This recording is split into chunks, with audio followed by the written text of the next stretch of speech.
दारुल कुरान और सुन्ना पेश करता है। अस्सलामु अलैकुम वरहमतुल्लाहि वबरकातुहू।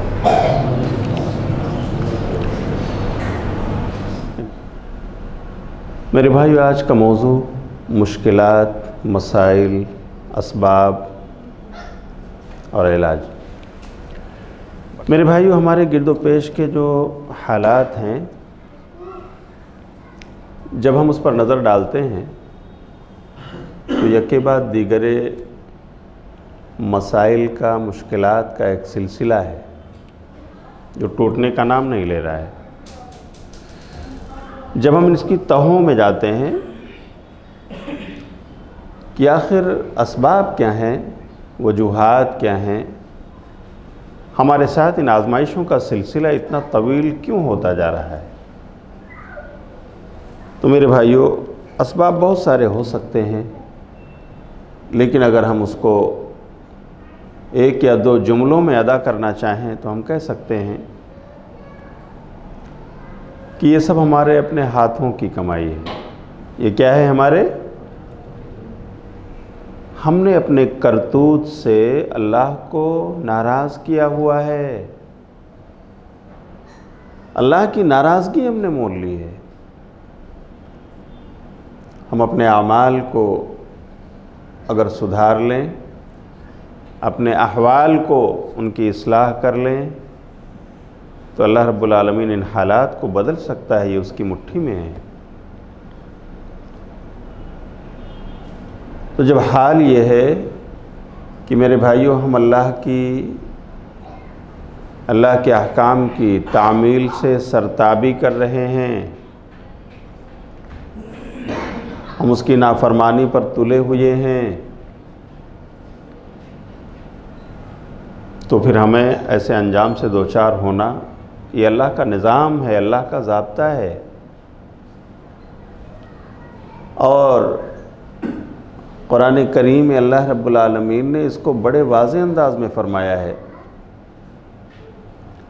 आप सूरह शूरा की आयत नंबर 30 पढ़िए तो अल्लाह इरशाद फरमाता है, वमा असाबकुम मिन मुसीबतिन फबिमा कसबत ऐदीकुम वयअफू अन कसीर।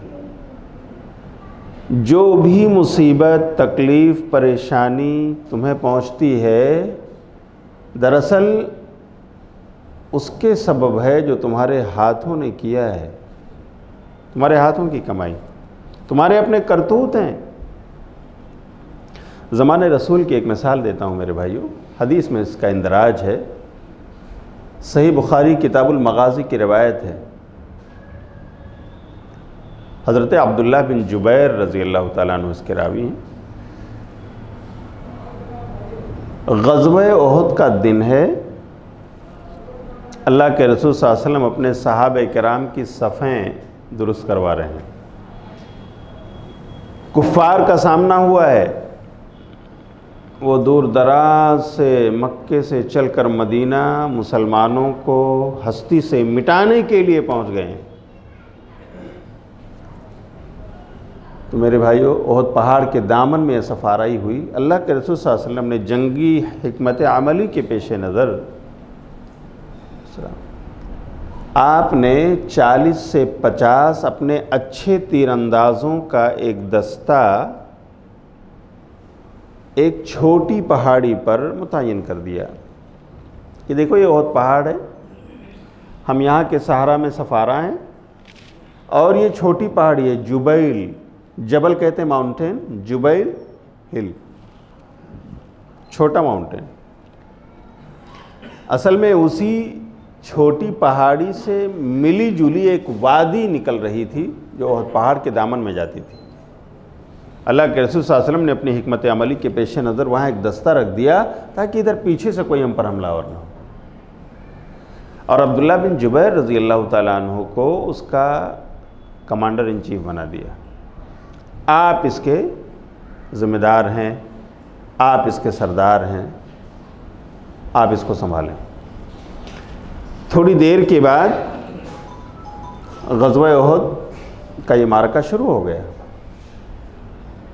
और अल्लाह का करना ऐसा हुआ कि बस थोड़ी ही देर में कुफ़ार पसपा हो गए और मैदान छोड़कर भागने लगे। आप सल्लल्लाहु अलैहि वसल्लम के सहाबा माले गनीमत समेटने में लग गए। पहाड़ी पर जो लोग 40 से 50 के दस्ते की शक्ल में थे, उन्होंने देखा कि हमारी जीत हो गई, तो कहने लगे अब्दुल्ला अब हमें चलना चाहिए, हमारे भाई सब समेटने में मसरूफ़ हैं, हम भी चल के उनकी मदद करें। लेकिन अब्दुल्ला बिन जुबैर रज़ी अल्लाह तआला अन्हु ने याद दिलाया कि भाइयों आपको याद नहीं है, प्यारे नबी सल्लल्लाहु अलैहि वसल्लम ने कहा है कि मैं जीतूं या हारूं, मेरी फतह हो या शिकस्त, मैं गालिब हो जाऊं या मगलूब, किसी भी हाल में आपको पहाड़ी नहीं छोड़नी है जब तक हमारा हुक्मनामा ना आ जाए। तो भाइयों हमें नहीं जाना चाहिए, थोड़ा सब्र। कुछ सब्र किया उन्होंने, लेकिन फिर से फरमाइश आ गई, आखिर हम यहाँ खड़े होकर करेंगे क्या, जंग तो जीत ली गई है, कुफ़ार भाग निकले हैं, अब हमें माल गनीमत इकट्ठा करना चाहिए। ये कहकर बज़िद हो गए अक्सर लोग और पहाड़ी छोड़कर चले आए, माल गनीमत समेटने में मसरूफ़ हैं सहाबा किराम रज़ियल्लाहु अन्हुम अजमईन। नबी सल्लल्लाहु अलैहि वसल्लम के तरबियत याफ्ता अशख़ास, यानी ये वो हस्तियाँ हैं जिन पर हमें रश करना चाहिए, लेकिन ये गलती हो गई। जानते हैं मेरे भाइयों क्या हुआ? उस वक्त हज़रत खालिद बिन वलीद रज़ियल्लाहु अन्हु अर्दा मुसलमान नहीं थे। उस वक्त वो कुफ़ार की लश्कर की बागडोर संभाले हुए थे। उन्होंने ओहद पहाड़ के दामन से होते हुए जाकर अपनी कमक को, अपनी फ़ौज को उस वादी में उतारा और उसी वादी से चलते चलते वो उसी पहाड़ी के पास आकर पहुँचे। तो देखा 2-4 लोग वहाँ पर हैं। उन 2-4 लोगों ने तीरंदाजी की, तीर चलाए, लेकिन शहीद कर दिए गए। बड़ी फ़ौज के सामने हैं वो 2-4 लोग शहीद हो गए। उसके बाद खालिद बिन वलीद ने पीछे से मुसलमानों पर धावा बोला और वो लोग जो माल गनीमत समेटने में मसरूफ़ थे, पीछे से हमला को देखकर बिल्कुल मेरे भाइयों बदहवासी उन पर छा गई। और यही वो ग़ज़वा है जिनमें इमाम इंसुजा हज़रत मुहम्मदुर रसूलुल्लाह सल्लल्लाहु अलैहि वसल्लम के दंदाने मुबारक शहीद हुए। आपके मुंह से खून निकला मेरे भाइयों। वो दिन देखा है उम्मत ने, छोटी सी गलती, लेकिन नबी सल्लल्लाहु अलैहि वसल्लम के हुक्म की नाफरमानी थी असल में। ये आपके सुन्नत कौली या हदीस कौली की हुक्मादूली थी। जीती हुई जंग हार में तब्दील हो गई और बिल्कुल काया पलट गई। मेरे भाइयों आपसे कोई सवाल करे आखिर ऐसा क्यों हुआ, तो बहुत सादा सा जवाब है, प्यारे नबी सल्लल्लाहु अलैहि वसल्लम के हुक्म से सरताबी। एक हुक्म को छोड़कर आपके एक हुक्म की तामील न करने की वजह से इतना बड़ा खमियाजा उम्मत को भुगतना पड़ा। जीती हुई जंग हार में तब्दील हो गई मेरे भाइयों। और किस तरह से हालात बदले, किसी को अंदाज़ा न था इसका। वमा असाबकुम मिन मुसीबतिन फबिमा कसबत ऐदीकुम, तुम्हारे अपने हाथों की कमाई है। काश आपसे नबी सल्लल्लाहु अलैहि वसल्लम के हुक्म की सरताबी ना हुई होती तो ये दिन उस वक्त ना देखा होता उम्मत ने। लेकिन मेरे भाइयों एक कायदा, एक ज़ाब्ता, एक अक़ीदा आपको बता दूं, यकीनन उन सहाबा किराम से गलती हुई जो बहुत बड़ी थी, जिसने काया पलटा दी। लेकिन वो ऐसी हस्तियां हैं जिन्होंने अपने इस गुनाह पर शर्मिंदगी का इजहार अल्लाह से किया। तन्हाई में वो अल्लाह से रोए, उन्होंने अल्लाह से इस कदर गिरिया वज़ारी की और तन्हाई में इस कदर तौबा और माफ़ी की दरख्वास्त अल्लाह से कि अल्लाह रब्बुल आलमीन ने उनके इस गुनाह को माफ़ ही नहीं किया, अल्लाह ने इसकी मुआफ़ी का परवाना कुरान करीम की सूरह अनफाल में उतार दिया कि हमने इन्हें बख्श दिया, इनके इस गुनाह को बख्श दिया। तो साहब कराम रज़ियल्लाहु अन्हुम अजमाइन का ये गुनाह अल्लाह ने माफ़ किया, और बाकायदा तहरीरी शक्ल में, यानी अल्लाह रब्बुल आलमीन के कुरान में ये मौजूद है, अल्लाह के फरमान में ये मौजूद है। लेकिन फिर भी ये सवाल अपनी जगह पर बिल्कुल बजा है कि आखिर ऐसे बुरे अंजाम से उस वक्त मुसलमानों को दो चार क्यों होना पड़ा। एक हुक्म की नाफरमानी, हम और आप मेरे भाई अपनी ज़िंदगी में सुबह से शाम तक कितनी नाफरमानियाँ करते हैं, ज़रा जायज़ा ले लें, अपने गरीबान में मुंह डालकर झांक लें। अल्लाह के हुक्म की नाफरमानी, रसूलुल्लाह सल्लल्लाहु अलैहि वसल्लम के हुक्म की नाफरमानी किस कदर हमसे हो रही है। आज बताइए, क्या हमारा जवान सूदखोरी में मुलव्वस नहीं है, कुरान के हुक्म की सरासर मुखालफत? क्या आज हमारा जवान जुएबाजी के अड्डों पर नहीं पहुंच चुका है? बताओ, क्या हमारे जवानों की टीम आज इस हराम शराब को अपने मुंह से नहीं लगा चुकी है? बताओ मेरे भाई, क्या तिजारत और बिजनेस के नाम पर हमारे नौजवान और बिजनेस करने वाले लोगों ने उस हलाल के साथ हराम नहीं मिला दिया है? क्या झूठ और दगा के साथ ये फरेब देकर अपनी तिजारत को बढ़ावा नहीं देने की कोशिश हो रही है? गिनाते जाइए। लेकिन इन सब का खुलासा एक जुमला है कि हम अल्लाह और उसके रसूल के हुक्म से सरताबी कर रहे हैं, नाफरमानी पे हम चले आए, अल्लाह की फरमाबरदारी का रास्ता हमने छोड़ दिया है। तो यही हमारे जब करतूत हैं तो अल्लाह की तरफ से आजमाइश आना ज़रूरी है। हालात हमारे अपने बुलाए हुए हैं। तो मेरे भाइयों, उसका सबब अगर यही है तो इलाज बहुत आसान है। सहाबा ने ये गलती की, बुरे अंजाम से दो चार हुए और फिर अल्लाह से तौबा किया, अल्लाह ने बख्श दिया, हालात बदल दिए। तो अब हमारा भी इलाज हो सकता है कि नहीं? हम भी अगर हालात में तब्दीली चाहते हैं, अपने हालात को बदलें। हम अगर खुद अपने हालात को बदलने पर ना आए, अल्लाह की कसम ये निज़ाम तकवीनी है, अल्लाह रब्बुल आलमीन नहीं बदलेगा। कुरान पढ़िए, सूरह राद की आयत नंबर 11 में अल्लाह इरशाद फरमाता है, इन्नल्लाह ला युगय्यिरु मा बिक़ौमिन हत्ता युगय्यिरु मा बिअनफुसिहिम,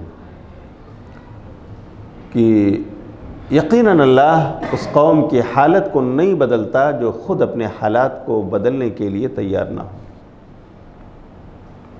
हमें तैयारी करनी होगी और उसकी तैयारी का रास्ता अल्लाह से तौबा है, अल्लाह से इस्तिग़फ़ार है, अल्लाह रब्बुल आलमीन से माफ़ी की तलब है, अल्लाह रब्बुल आलमीन की इताअत व फरमा बरदारी है। हम अगर इस राह पर अपने आप को लगा लें और वो गुनाह जिसमें हम लतपत हैं, मुलव्वस हैं, उसको छोड़कर नेकियों की राह पर लग जाएं, तो बस यही वो ट्रैक है जो हमें जन्नत की राह पर ले जाने वाली है और यही अल्लाह को खुश करने वाली चीज़ है। मेरे भाइयों, शायद हम इन चीज़ों में लतपत होकर गफलत का शिकार हो गए थे। अल्लाह रब्बुल आलमीन हमें जगाना चाहता है। शायद हम बिल्कुल मुतकासिल और मुतसाहिल हो गए थे दीन की राहों पर चलने के सिलसिले में। अल्लाह रब्बुल आलमीन हमारी एक्टिविटी में बेदारी लाना चाहता है। तो अल्लाह ने आजमाइशें हमारे लिए भेजी, अल्लाह ने हमें नींद से जगाना चाहा है, इसलिए हालात इस तरह से बदले हुए हैं। अल्लाह ने कुरान में कहा है, आप अगर कुरान करीम की सूरह सजदा पढ़ें आयत नंबर 21, अल्लाह इरशाद फरमाता है, वलनुज़ीक़न्नहुम मिनल अज़ाबिल अदना दूनल अज़ाबिल अकबर लअल्लहुम यरजिऊन, हम ज़रूर चखाएंगे उन्हें छोटे छोटे अज़ाब का मज़ा। यानी दुनिया के अज़ाब सब छोटे हैं, उस बड़े अज़ाब से पहले, बड़ा अज़ाब कौन सा है भाइयों? बड़ा अज़ाब कहाँ का अज़ाब? आखिरत का, जहन्नम का अज़ाब। अल्लाह कहता है उस अज़ाब से पहले मैं ये छोटी छोटी आजमाइशें भेज कर, मज़ा चखा कर तुम्हें इस्लाह हाल की दावत दे रहा हूँ। तुम्हें बेदार होना चाहिए, ख्वाब गफलत से जागना चाहिए, और अपने आप को नाफरमानियों की राह से हटाकर इताअत और फरमाबरदारी की राह पर लगा देना चाहिए। मेरे भाई, हम और आप अपना अपना जायज़ा ले लें, कहाँ गलतियाँ हो रही हैं, हम कहाँ अल्लाह की नाफरमानी में लगे हुए हैं, हम किन राहों पर अपने कदम डाल चुके हैं और किस तरह से हम उससे निजात हासिल कर सकते हैं। अगर वाकई हमने अपने आप को गुनाहों की राह से हटाकर नेकियों की राह पर लगा दिया और अल्लाह से हमने माफ़ी तलाफ़ी कर ली, ये हालात अल्लाह की मुट्ठी में हैं। अल्लाह जिस तरह चाहे इन्हें बदल सकता है, अल्लाह की कसम वह हालात बदलेगा। उसने सहाबे किराम के हालात बदले और इसीलिए अल्लाह कहता है लअल्लहुम यरजिऊन, ये सारे हालात इसीलिए हैं ताकि ये लौटें, ये पलटें, अल्लाह की तरफ रुजू हो जाएं। मेरे भाइयों, सहाबा इकराम की ज़िंदगियों में मिसालें हैं, आजमाइशें उनके साथ भी आईं, मसाइल उनके साथ भी आए, मुश्किलात का सामना उन्हें भी हुआ, लेकिन जब जब ऐसा हुआ है तो उन्होंने अपनी, मेरे भाइयों, दरख्वास्त अल्लाह के सामने रखी है, सच्ची तौबा उन्होंने की है, लेकिन सब्र और सबात कदमी के साथ, ईमान पर जमे रहने के साथ साथ उन आजमाइशों को झेला है और जब सबात कदमी का पहाड़ बन गए, तवक्कुल अल्लाह की राह पर चल पड़े कि वो अल्लाह जिसने इन हालात को बदला है, खुशहाली बदहाली में तब्दील हो गई है, वही अल्लाह रब्बुल आलमीन। अगर हमारी तौबा सच्ची रही, हम अगर नाफरमानियों से निकल आए, हम अगर इताअत की राह पर गामजन हो गए, तो वही अल्लाह फिर से इन हालात को खुशहाली में तब्दील फरमा देगा। मैं आपको कुरान में दर्ज सहाबा ही का एक वाक़या सुनाता हूँ। सूरह तौबा की आयत नंबर 117 में है कि सन 9 हिजरी में ग़ज़वे तबूक के मौके पर सहाबा इकराम की एक टोली, 3 सहाबा इकराम थे, उन्होंने अपने आप को नबी सल्लल्लाहु अलैहि वसल्लम के हुक्म से दूर रखा, इस माने में कि आप सल्लल्लाहु अलैहि वसल्लम ने ऐलान फरमाया, है मेरे सहाबा तुम तैयार हो जाओ, अपने खुर्दोनोश का सामान जमा कर लो, अपनी ज़िरहें, अपने हथियार इकट्ठे कर लो, अपने जानवर और सवारियों को देख लो और चलो, महाज़ जंग पर चलना है। ग़ज़वे तबूक सन 9 हिजरी का वाक़या है। उस वक्त खजूर की फसलें लगी हुई थीं, लोग इंतज़ार में थे फसलें पकेंगी और बस कुछ अरसे में हम इसे काट कर अपने गोडाउन में जमा कर लेंगे। मेरे भाई, उस वक्त हुआ ये कि नबी सल्लल्लाहु अलैहि वसल्लम के सहाबा जो मैदान कारज़ार में जाना चाहते थे वो जमा हुए, उन्होंने अपने आप को तैयार किया और नबी सल्लल्लाहु अलैहि वसल्लम के साथ रवाना हो गए।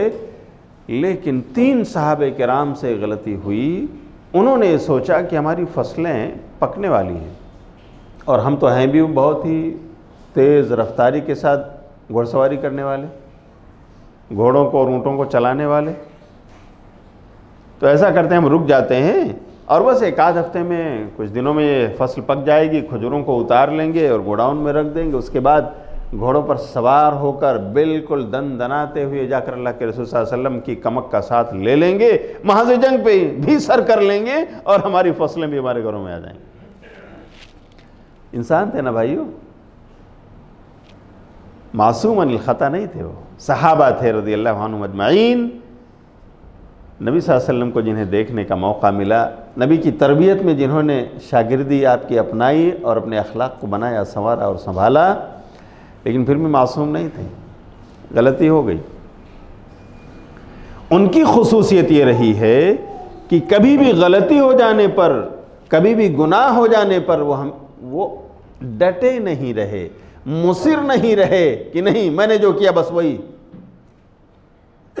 जब उनके ज़मीर ने उनको झिझोड़ा है तो उनको हिला कर रख दिया है। उन्होंने अल्लाह से सच्ची तौबा की है, बस अल्लाह ने उन्हें माफ़ कर दिया है। तौबा जिसकी सच्ची हो जाए मेरे भाइयों, कोई भी उम्मती हो, कितना बड़ा गुनहगार क्यों ना हो, सच्ची तौबा। कभी मौका आएगा तो मैं तफसील से बताऊंगा सच्ची तौबा है क्या। तो मेरे भाइयों, हुआ यही कि सहाबा रुके रहे और अपनी फसलों के पकने का इंतज़ार करते रहे। इतने में नबी सल्लल्लाहु अलैहि वसल्लम गए, महाज़ जंग को आपने सर किया और आप अपने वफ़द के साथ, अपने लश्कर के साथ वापस भी आ गए। और वो लोग अभी मदीने में अभी देख रहे हैं कि हमारी फसलें पकेंगी, काटूंगा फिर जाऊंगा। सुभान अल्लाह। मेरे भाई जानते हैं कितनी बड़ी गलती थी। नबी सल्लल्लाहु अलैहि वसल्लम की आवाज़ पर मुजाहिदीन का लब्बैक न कहना, यानी रुक जाना, ये गोया मैदान जंग से मुंह फेरना है, पीठ दिखाना है। और मैदान जंग से पीठ दिखाकर भाग जाना, मुंह फेर लेना, जानते हैं गुनाह सगीरा है या कबीरा? बोलो भाइयों, कबीरा गुनाह है। उसके बाद नबी सल्लल्लाहु अलैहि वसल्लम जब आए, तीनों लोग हैं मदीने में, हाज़िरी हुई।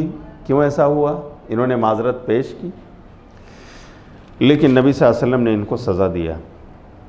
आप कमांडर थे, आप कायद थे उस लश्कर के, और आपने जो मुनासिब समझा, आप तो वही करते हैं जो अल्लाह ताला आपको कहता है, अपने मन से आप कुछ नहीं करते। आपने कहा आज से पूरे मदीने के बाशिंदों को यह हुक्म दिया जाता है जो अहले ईमान है कि वो इनका मुकम्मल बाइकाट करें, कोई सलाम कलाम नहीं, कोई बातचीत तक नहीं, मुकम्मल बाइकाट। वो 3 सहाबे कराम थे, हज़रत मुरारा बिन रबी, हज़रत काब बिन मालिक और हज़रत हिलाल इब्न उमय्या रज़ियल्लाहु अन्हुम अजमाइन। मक्का, अगर आप याद रखें मक्का, तो इनका नाम कभी नहीं भूलेंगे आप। मक्का की मीम से मुरारा बिन रबी, और काब से काब बिन मालिक, और हा से हिलाल बिन उमय्या रज़ियल्लाहु अन्हुम अजमाइन। तो बाइकाट का ऐलान, मेरे भाइयों कितनी बड़ी सज़ा थी जानते हैं? कितनी बड़ी आजमाइश थी।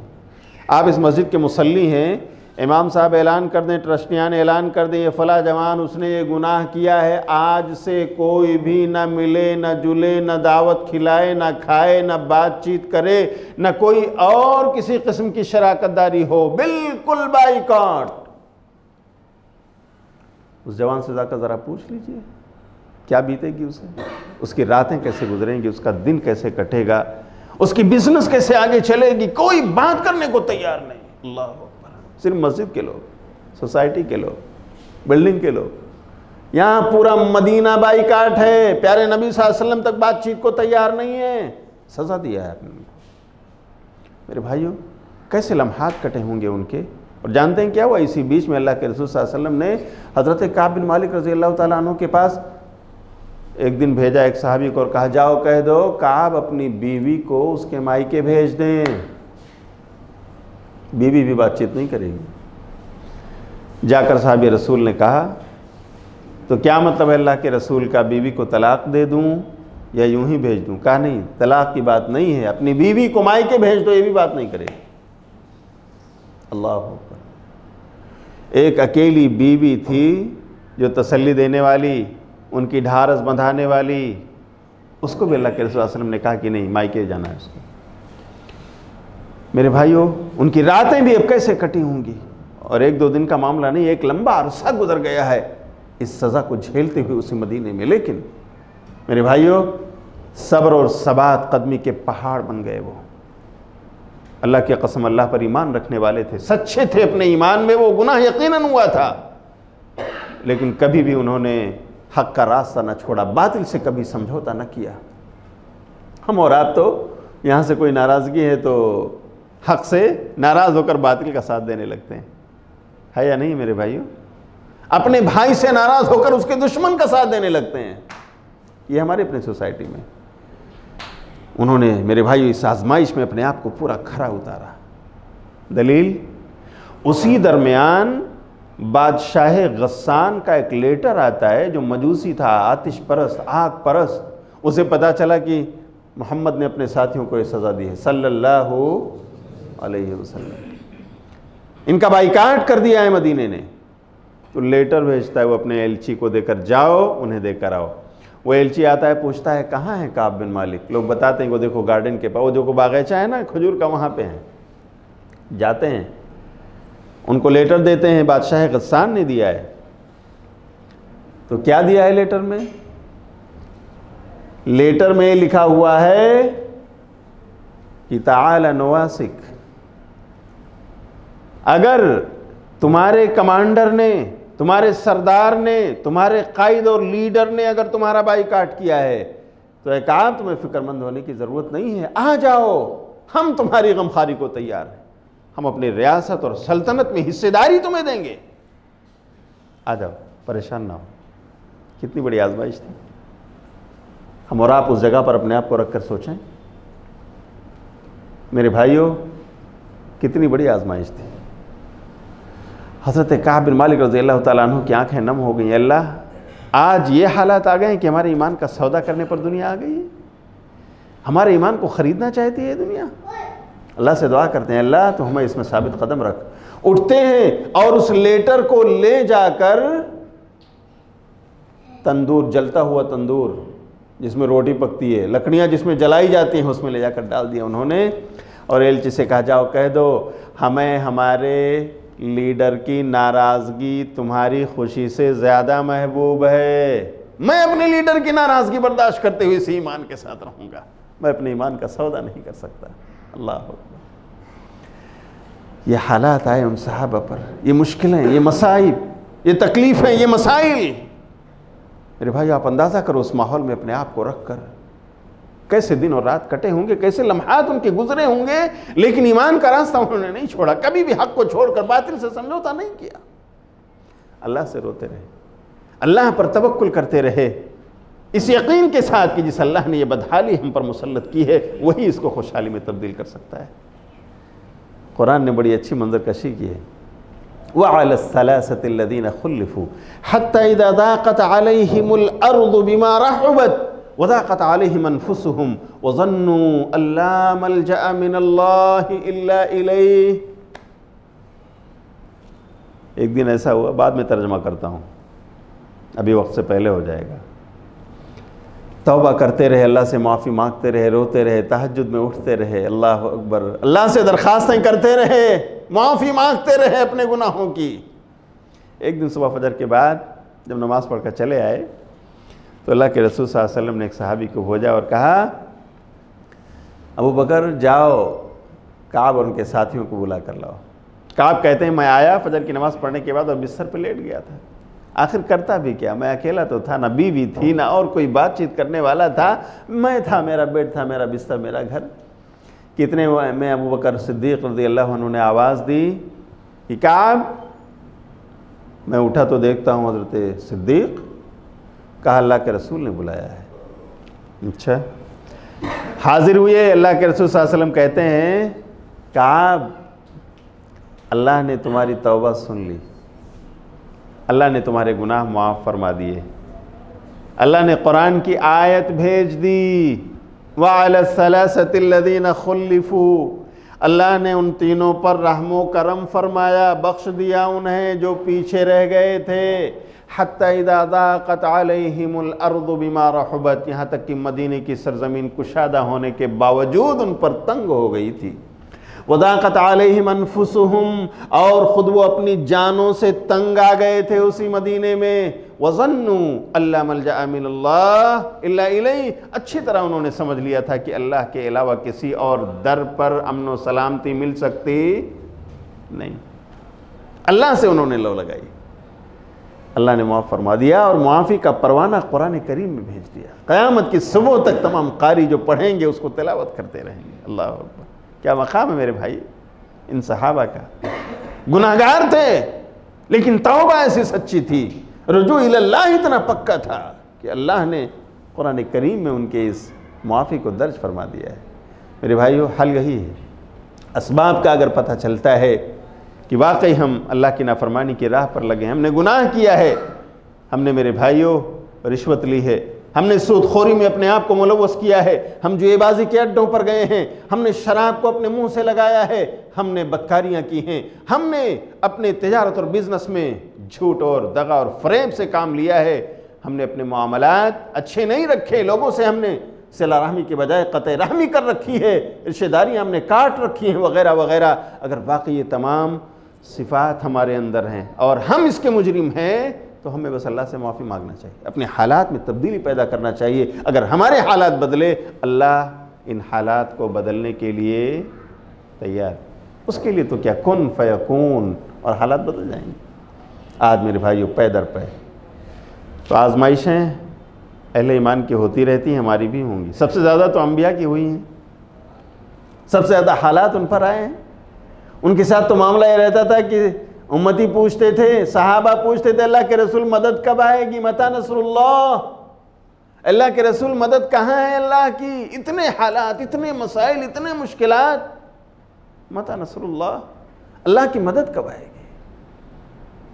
नबी मौजूद, रसूल मौजूद है उनके बीच, ये हालात उनके साथ। और मेरे भाइयों, आज हमारे साथ तो वो नहीं, अंबिया के वारिसीन मौजूद हैं और हालात सबके साथ हैं। हल वही है जो सहाबा किराम के साथ अल्लाह रब्बुल आलमीन ने कुरान में बयान फरमाया है, अर्रुजू इलल्लाह। सहाबा किराम की ज़िंदगियाँ अगर हम पढ़ें तो ये नमूने हमारे सामने बहुत हैं। आजमाइशें आती रहेंगी मेरे भाइयों, लेकिन हक़ पर डटे रहिए, अल्लाह पर तवक्कुल रखिए और अपनी हिकमत अमली के साथ आगे बढ़िए। ये तमाम चीज़ें ज़रूरी हैं, तब सुरखुरी और कामयाबी मिलेगी। आज हमारे जवान बड़ी जल्दबाजी करते हैं, कभी उनको जॉब मिलने में देर हो गई, बिज़नेस में फ्लॉप हो गए, हलाल रास्तों को छोड़ के हराम पे लग जाते हैं, हराम पे चले गए जुएबाजी के अड्डों पे, चलो यहाँ से कमाऊँगा। मेरे भाई, क्यों आपने सब्र से नहीं काम लिया? हक का रास्ता छोड़कर बातिल पर क्यों गए आप अल्लाह के अज़ाब को दावत नहीं दे रहे हैं? जल्दबाजी न कीजिए, सब्र से काम लीजिए। सहाबा ने सब्र किया और जब सबात कदमी के पहाड़ बने हैं, आजमाइशों को झेला है, तब अल्लाह रब्बुल आलमीन ने उनका नाम इस सफ़े हस्ती पर सब्त कर दिया कि आज हम उनका तज़किरा कर रहे हैं। कुरान में उनका जिक्र मौजूद है। हज़रत साद बिन अबी वक्कास रज़ी अल्लाह तआला अन्हु, सही मुस्लिम की रवायत है, अशरा मुबश्शरा में से हैं, अस्साबिकून अल-अव्वलून में से हैं, 10 जन्नती साहबा में से एक हैं साद बिन अबी वक्कास रज़ियल्लाहु अन्हु। ईमान ले आए, नबी सल्लल्लाहु अलैहि वसल्लम की दावत समझ में आ गई उनको, तौहीद की राह पर गामज़न हो गए। अम्मी को पता चला जो ईमान नहीं लाई थी, तो उन्होंने बुलाया, कहा बेटे साद, असल में अम्मी बहुत प्यार करती थी साद से, और साद भी अपने अम्मी को बिल्कुल दिल से चाहते थे, बड़ी खिदमत करते थे, बड़े लाडले थे उनके। हालांकि इनके और भी भाई थे, अम्मारा वगैरह, लेकिन साद बड़े लाडले थे अपनी माँ के। ईमान ले आए तो माँ ने कहा कि बेटे मैंने सुना है, समय तो अन्नका तरक्ता दीना आबाइक व कबिलता दीना मोहम्मद सल्लल्लाहु अलैहि वसल्लम, मैंने सुना है कि तुमने बाप दादा का दीन छोड़ करके मोहम्मद का दीन अपना लिया है। कहाँ मैं ईमान ले आया हूँ मैं। तो कहती हैं, फिर देखिए बूढ़ी माँ क्या कहती है, कहती है मैंने सुना है आपके कायद, आपके लीडर ये कहते हैं कि माँ बाप की बात मानना चाहिए, ज़रूरी है, सच है ना? साथ कहते हैं हाँ अम्मी, माँ बाप की बात मानने की दावत देते हैं वो। तो देखो मैं तुम्हारी अम्मी हूँ, मैं कहती हूँ मोहम्मद का दीन छोड़ दो सल्लल्लाहु अलैहि वसल्लम। कितना सख्त जुमला था और कितना लॉजिकल था उनके अपने मुताबिक। अपने माँ की बात अगर मानना तुम्हारे लिए ज़रूरी है साद, तो मैं तुम्हारी माँ हूँ, मैं तुमसे कहती हूँ मोहम्मद का दीन छोड़ दो सल्लल्लाहु अलैहि वसल्लम। साद कहते हैं अम्मी ये हक़ है, ये सच्चा दीन है, इसलिए मैंने अपनाया है इसको। साद ने अपनी माँ को समझाने बुझाने की कोशिश की, वो भी देखती रहीं कि आज नहीं कल, लेकिन जब उन्हें ये अंदाज़ा हुआ कि नहीं साद छोड़ने को तैयार नहीं है, तो उन्होंने एक और हरबा अपनाया। उन्होंने बुलाया, कहा साद बेटे तुम मेरी बातों पर ध्यान नहीं दे रहे हो, तो सुनो, अगर तुम नहीं मानते हो मेरी बात तो मैं खाना पीना छोड़ दूंगी, धूप में जाकर बैठ जाऊंगी, मरण बरत रख लूंगी, और फिर तुम्हारी कौम कहेगी साद तुमने अपनी माँ को मार डाला, साद तुम्हें इताब है। साद कहते हैं अम्मी ऐसा मत करो, मैं ये दीन छोड़ने वाला नहीं हूँ। बड़ी नरमी के साथ अपनी अम्मी से बात कर रहे हैं। मेरे जवानों, माँ से कभी तलखी से बात ना करो, इसलिए कि माँ की दुआ और माँ की बद्दुआ दोनों कबूल होती है। माँ काफिरा और मुशरिका क्यों ना हो, उसे मत झिड़को। बड़े प्यार से बात कर रहे हैं साद अपनी माँ से, अम्मी ऐसा मत करो। लेकिन जब उन्होंने देखा कि नहीं छोड़ रहे, तो उन्हें अंदाज़ा था कि साद मेरा बड़ा लाडला है, बहुत चाहता है वो दिल से मुझे, मेरी खिदमत करता है, सख्ती करूं तो शायद छोड़ दे। और बस जा करके धूप में बैठ गई, मरण बरत रख लिया, ना खाना ना पानी। साद जब तक तुम ये दीन नहीं छोड़ते हो मैं इस धूप से नहीं हट सकती, ना खा सकती, ना पी सकती।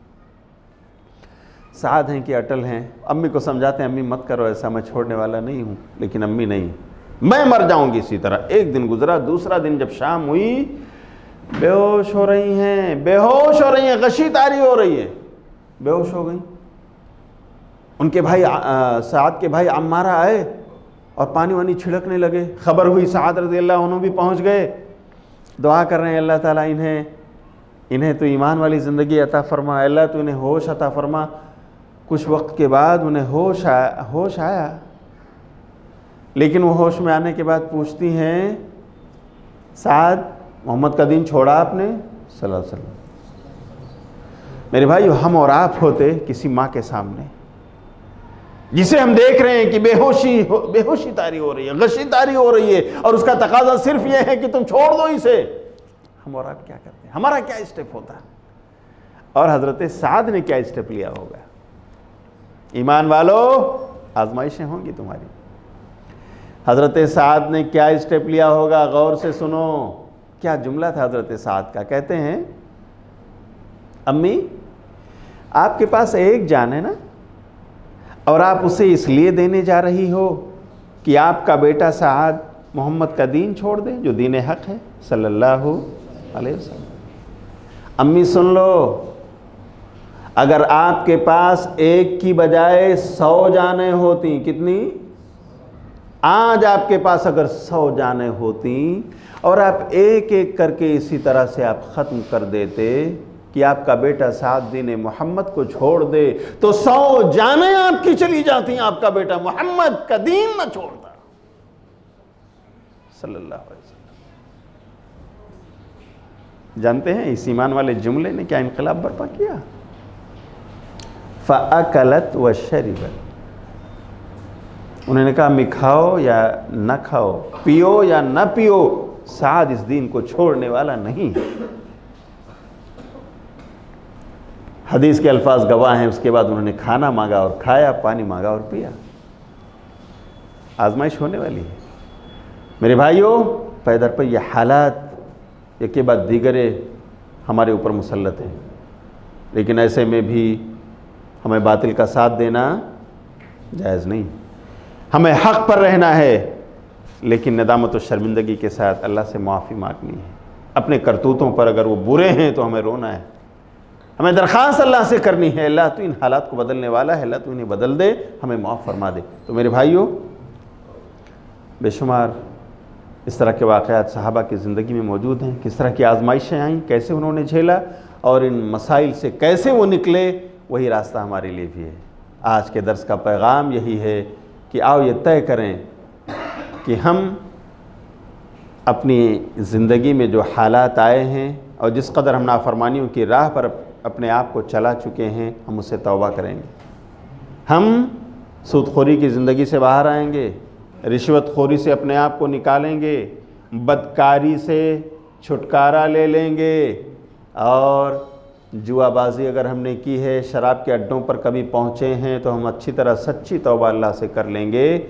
और यकीन रखें कि अगर वाकई अल्लाह पर तवक्कुल है, यकीन है, और आप इसे छोड़ने को तैयार हैं, जो करतूत आपके हैं, और नेकी की राह पर चलने के लिए आप बिल्कुल पुरअज़्म हैं, यकीनन अल्लाह हालात को बदलेगा। और उसने बदला है, मिसालें हमारे सामने हैं। हमें अल्लाह से दुआ करनी चाहिए कि अल्लाह रब्बुल आलमीन हमें भी साहबे किराम रज़ियल्लाहु अन्हुम अजमाइन की तरह अपने गुनाहों से सच्ची तौबा की तौफ़ीक़ अता फरमा। अल्लाह, हम यकीनन तेरे गुनहगार बंदे हैं, लेकिन अल्लाह तेरी तौहीद की राह पर चलने वाले हैं, तौहीद का दम भरने वाले हैं, अल्लाह तौहीद का चर्चा और प्रचार करने वाले हैं।